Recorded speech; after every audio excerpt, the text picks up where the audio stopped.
vedno sem verjela svojim sanjam, vedno sem sledila svojim ciljem, ne glede na to, kako hudo je bilo.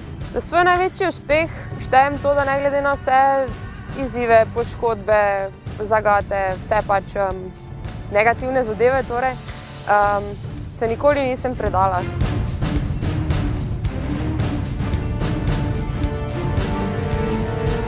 Zdajšnji najbolj sveži uspehi, rečemo temu, so predvsem posledica dobrega dela in nagrada tega, da sem vztrajala, da sem, kako bi rekla, da sem si dovolila biti drzna, da spremenim zadeve in da nadaljujem. Ja, seveda sem včasih razmišljala tudi o tem, da se ne grem več, da neham, da to res nima smisla. Vsekakor eden najtežjih trenutkov v športni karieri je poškodba. Ali je to ena ali je več, žal so pač del profesionalnega športa. Kajti takrat se ti svet ustavi popolnoma. Prej potuješ okoli, treniraš, skozi se nekaj dogaja, ampak potem v enem trenutku je to. In si doma in ne moreš nič, ne moreš niti hoditi pošteno, ne moreš v bistvu, ja, vse je drugače, ampak si pač rečeš, okej, ja, v tistem je zelo hudo, ampak od tam naprej gre lahko samo še na boljše in pač delaš in vztrajaš.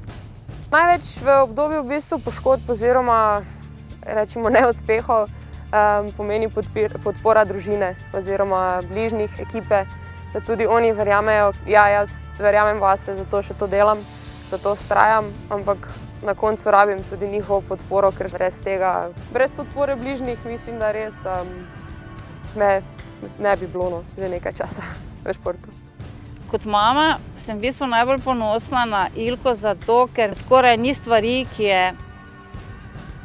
ona na svoji poti ne bi naredila. Ta njena vztrajnost in da se ne preda, in to mi je največje veselje in sreča, da vidim, da dela kljub vsem problemom stvar, ki jo dela rada in da vztraja do nezavesti, če je treba. V svetovnem pokalu sem mislila dosti hitro upozorila na sebe, ampak se potem skoraj v naslednjem trenutku že žal prvič poškodovala.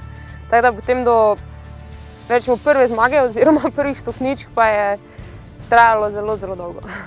Skrivnosti uspeha pa v bistvu niti niso takšne skrivnosti, no, bi rekla. Gre se predvsem za trdo delo, pa potem za trdo delo, pa za še več trdega dela.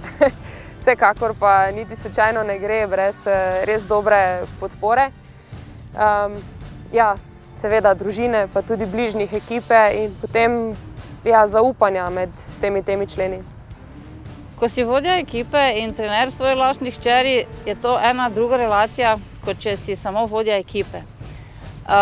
Vodja take ekipe pomeni urejati vse, od logistike do programa, obenem pa se prilagajati predvsem Ilkinemu stanju telesa.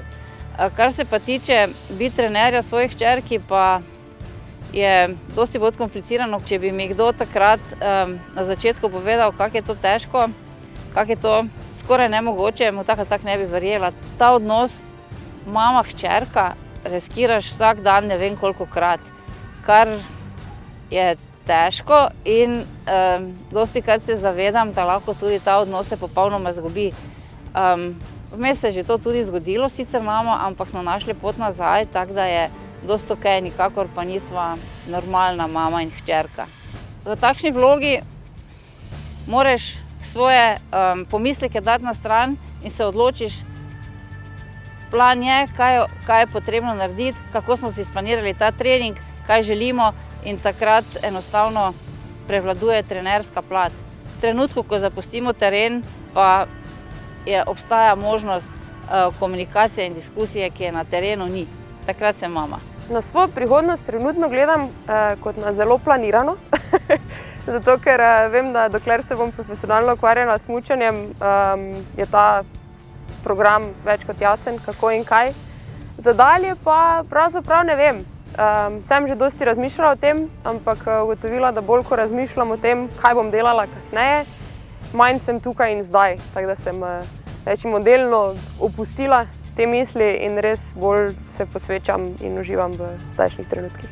Za svoj največji uspeh štejem to, da ne glede na vse izzive, poškodbe, zagate, vse pač negativne zadeve, torej, se nikoli nisem predala. Vedno sem verjela svojim sanjam, vedno sem sledila svojim ciljem, ne glede na to, kako hudo je bilo. Ja, seveda sem včasih razmišljala tudi o tem, da se ne grem več, da neham, da to res nima smisla, ampak na koncu me v bistvu ljubezen in veselje do tega, kaj počnem, obdržalo oziroma sem to počela še naprej.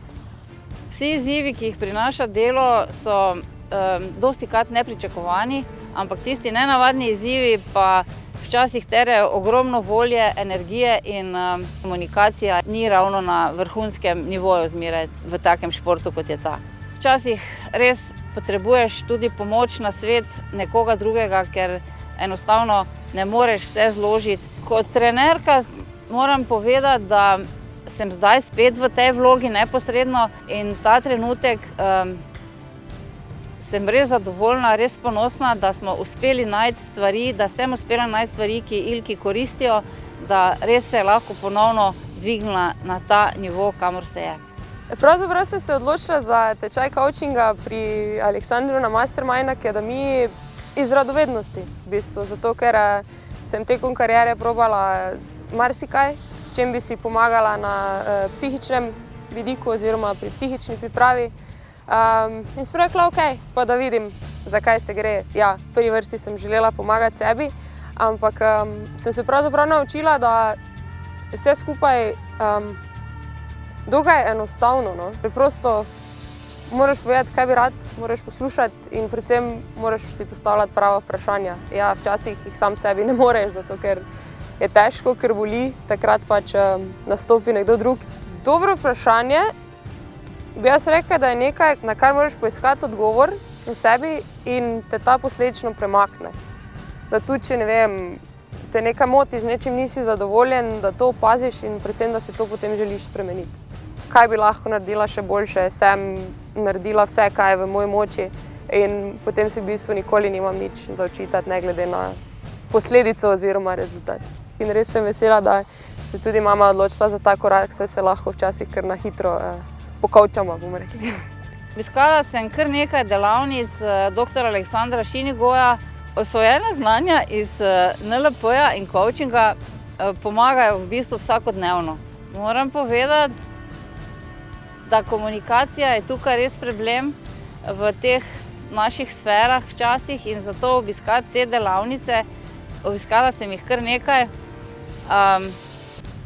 Sprva zato, ker sem pač iskala nekaj res konkretnega, da nekdo ne bo bluzil, bom povedala kar tak, kak je. Potem pa mi je v bistvu njegov pristop in podajanje tega, kar on ve, zelo sedlo. Všeč mi je tudi ta njegova primorska govorica. Enostavno skoraj nisem srečala se na vseh teh tečajih z nečim, da ne bi na koncu mogla samo pritrditi. In to me je res pritegnilo in se rada vedno znova vračam. Težko zdaj izločim najboljše od najboljših, ker so mi bile vse dobre in v bistvu vse povežem. Celo dodam tiste o vzgoji otrok, v bistvu tudi Ilka ima otrok oziroma imam vnukice in včasih tudi v timu moraš funkcionirati. Je fino, če funkcioniraš na ta način, vse skupaj v celoti se mi zdi velik bonus. Hipnotični posnetki, ki sva jih posnela z Aleksandrom, mi v bistvu pomagajo zato, ker včasih bi težko sama pri sebi našla besede, da se sama vozim skozi proces te psihične priprave oziroma konkretno, kar sva mi da posnela, priprave na tekmo, priprave na popolno vožnjo. Takrat res, ko to poslušam, se lahko popolnoma skoncentriram in v bistvu tudi v mislih že odpeljem tako je treba. Ko sva snemala, mislim, da drugega, mi je muzika v ozadju nekako priklicala spomin na olimpijski smuk. In zdaj se spet jočem.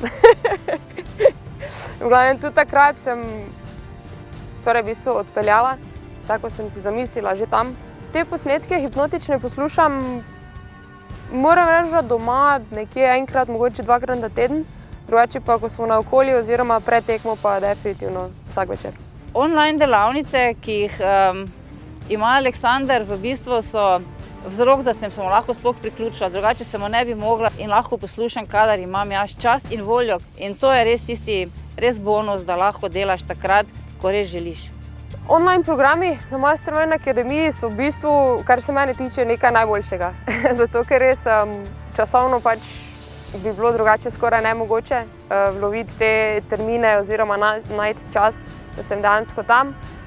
Tako da zadeva je online, lahko naredim, si pogledam takrat, ko imam jaz čas, ko sem res pač pripravljena na to in to je the best, res.